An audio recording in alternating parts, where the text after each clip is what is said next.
Hello friends, welcome to the new episode of my channel. আমি Prince এবং এই ভিডিওতে কথা বলবো বেশ কয়েকটা ব্যাপার নিয়ে। একদম প্রথমে যেটা নিয়ে কথা বলবো সেটা হচ্ছে বেবি জনের আজকে অফিসিয়াল পোস্টার সামনে এসেছে সেটা নিয়ে। তো অ্যানাউন্সমেন্ট ভিডিওতে এসেছিল, সেখানে আমরা খানিকটা লুক দেখতে পেয়েছিলাম এবং আমরা বারবার বলেছি যেভাবে প্রেজেন্ট করা হচ্ছে জিনিসটাকে এক কথায় মানে দুর্দান্ত, সিনেমাটা দেখার জন্য এক্সাইটেড করছে। তো আজকে একটা পোস্টার এসেছে, পোস্টারে দেখে আমার একটা কথাই মানে মাথায় আসছে, বলিউড মানে শেখো কিছু, সত্যি কথা বলতে গেলে কিছু শেখো, কিভাবে ক্রিয়েটিভ জিনিস বানাতে হয়, কিভাবে একটা হিরোকে প্রেজেন্ট করতে হয়। শুধুমাত্র একটা পোস্টার দেখি লোকের সিনেমা দেখার জন্য এক্সাইটমেন্ট বেড়ে যাবে। তো কথা বলছি বেবি জনের পোস্টার নিজের আজকে এসছে। সেখানে প্রথম কথা বরুণ ধরনের লুকটা আবার দারুণ লাগছে, চুলটাকে পনিটেলের মতো করে রেখেছে, হাতে একটা অস্ত্র নিয়ে দাঁড়িয়ে রয়েছে এবং পেছনে আমরা যখন দেখি এই কান্টারা ফান্টারাতে যখন কোলা সাজে কেউ, তখন যে রূপটা আমরা দেখতে পাই সেরকম একটা মুখ দেখানো হচ্ছে। তো হতে পারে এখানে কোনো হয়তো ছদ্মবেশে আমরা ওরকম দেখতে পেতে পারি হয়তো। এখন অব্দি তো খবর এটা থেরির রিমেক এবং লাস্টে যে অ্যাকশন সিকোয়েন্সটা দেখানো হচ্ছে সেটা দেখে অনেকটা সেই আভাসও পাওয়া যাচ্ছে। এবার যদি থ্রি রিমেক না হয় আমি ব্যক্তিগতভাবে খুব খুশি হব।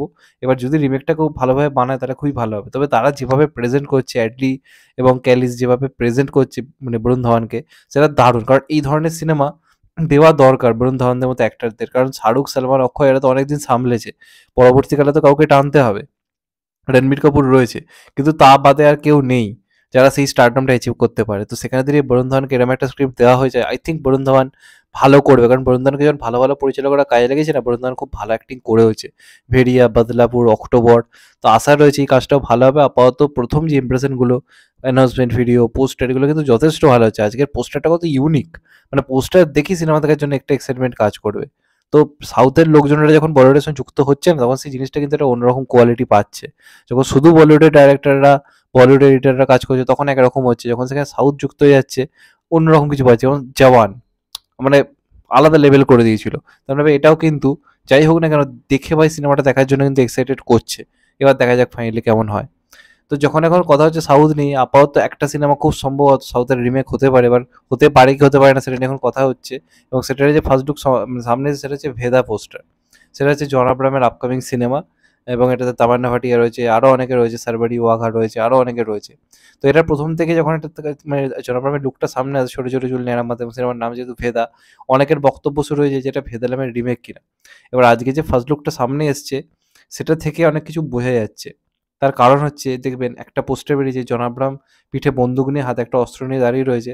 আর অপরদিকে যে নায়িকা তার পেছনেও কিন্তু একটা অস্ত্র রয়েছে, ছুরি রয়েছে, সে কিন্তু দাঁড়িয়ে রয়েছে।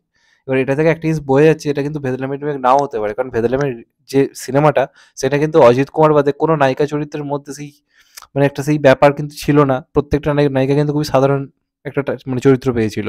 সেখানে যদি আপনারা শ্রুতি হাসানকে দেখেন বা সেখানে বোনের চরিত্রে প্লে করেছিল, তাদের হাতে কোনো অস্ত্র থাকার কথাই না। কারণ সেই চরিত্রগুলো খুবই সাধারণ একটা চরিত্র। ওখানে অজিত কুমারই মেইন ছিল। তো এখানে যে পোস্টারটা বেরিয়েছে সেখানে কিন্তু জন আব্রাহামের হাতে অস্ত্র রয়েছে। অপরদিকে যে নায়িকাকে দেখানো হচ্ছে সেটা হতে পারে ওর বোন চরিত্রটা, হতে পারে নায়িকা।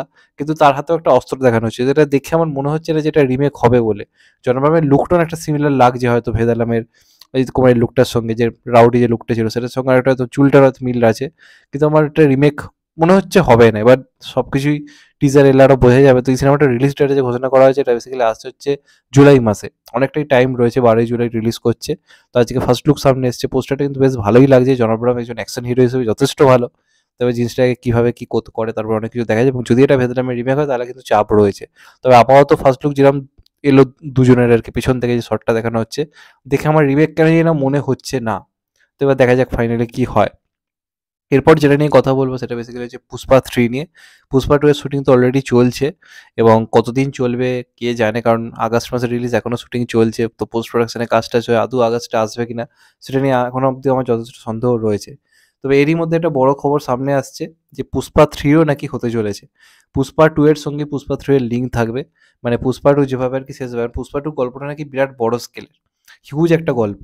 এবার সেটা নাকি শেষ হচ্ছে না, মানে সিনেমার এন্ডিংয়ে এমন একটা পজিশন আসবে যেটা আমাদেরকে পুষ্পা 3 দেখার জন্য এক্সাইটেড করবে। তবে পুষ্পা 3 আসতে টাইম লাগবে। পুষ্পা 2 এর পর আল্লু অর্জুন অনেকগুলো সিনেমা করবে। তারপর কিন্তু পুষ্পা 3 নিয়ে বসবে। যেমন পুষ্পার পরে কি আল্লু অর্জুন আর কোনো সিনেমায় হাত লাগায়নি। পুষ্পা 2 তেই মন দিয়েছিল। পুষ্পা 2 এর পর পুষ্পা 3 আসতে কিন্তু অনেক বেশি টাইম লাগবে। তার কারণ তার মাঝে আল্লু অর্জুন অনেক সিনেমা করবে। আমরা জানি আল্লু অর্জুন অনেক টাইম নিয়ে সিনেমা করে। তো সেক্ষেত্রে পুষ্পা 3 আস্তে অনেক দেরি। আমরা পুষ্পা 2 পাচ্ছি প্রায় 2024-এ, পুষ্পা 2021-এ রিলিজের পর। তো আমার মনে হয় পুষ্পা 3 আস্তে 2027-28 তো হয়ে যাবে এমনই, তবে হবে। সিনেমার এন্ডিং এমনভাবেই হবে যেটা পুষ্পা 3 এর একটা হিন্ট দিয়ে দেবে এবং সেটার নাম হতে পারে পুষ্পা দ্য রোড।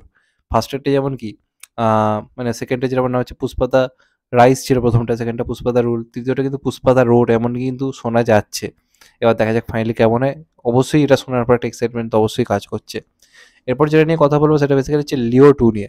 যখন থেকে থেলাপতি বিজয় ঘোষণা করে দিয়েছে যে সিনেমা থেকে সে অবসর নেবে এবং থেলাপতি 69 তার অন্য একটা কাজ হতে চলেছে, তখন থেকে অনেকের বক্তব্য তাহলে লিও 2 এর কী হবে? লিও যেভাবে শেষ হয় সেখানে যেভাবে ওটাকে লোকিভার্সের মধ্যে অন্তর্গত করা হয়, যে বিক্রমের লিওকে দরকার, তাহলে লিও 2 এর কী হবে? লিও 2 কি আদৌ আসবে নাকি আসবে না? তো এখন যেটা শোনা যাচ্ছে লিও 2 বলে আলাদা কোনো সিনেমা নাকি আর হবেই না। এমনই খবর আসছে। এবার যদি এটা না হয় আমার থেকে খুশি কেউ হবে না, সত্যি কথা বলতে গেলে। কিন্তু ব্যাপারটা এটা শোনা যাচ্ছে বিক্রম 2 লোকেশ কানাগড়া খুব তাড়াতাড়ি তৈরি করতে চলেছে। সেটা 2026 এর মধ্যে হয়তো আসতে পারে, এমনও প্ল্যানিং কিন্তু চলছে।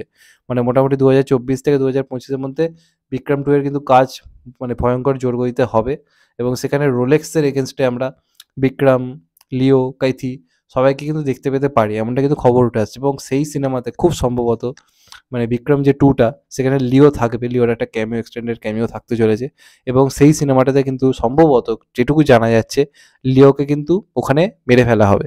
যেমনটা কি মার্ভেল অ্যাভেঞ্জার্স এন্ড গেম যখন হলো সেখানে আয়রন ম্যানকে যেভাবে মেরে ফেলা হলো এবং রবার্ট ডুনি জুনিয়র ওই মার্ভেল সিনেমাটিক ইউনিভার্স থেকে বেরিয়ে এলো, তেমনভাবে যেহেতু থালাপতি বিজয় সিনেমা থেকে নিজেকে সরিয়ে নিচ্ছে এমন খবর উঠে আসছে যে লিও 2 বলে পরবর্তীকালে কোনো সিনেমা হবে না। লিও 2 হবার আগেই বিক্রম 2 এ লিওকে ইনক্লুড করা হবে এবং সেখানে লিও চরিত্রটা এদেরকে বাঁচাতে গিয়ে বা কোনো একজনকে বাঁচাতে গিয়ে কোনো বড় মানে কারণে স্যার মৃত্যু পর্যন্ত হবে। এমনটা করেই চরিত্রটাকে আস্তে, আস্তে কিন্তু মানে করে দেওয়া হবে। এমন কিন্তু খবর উঠে আসছে।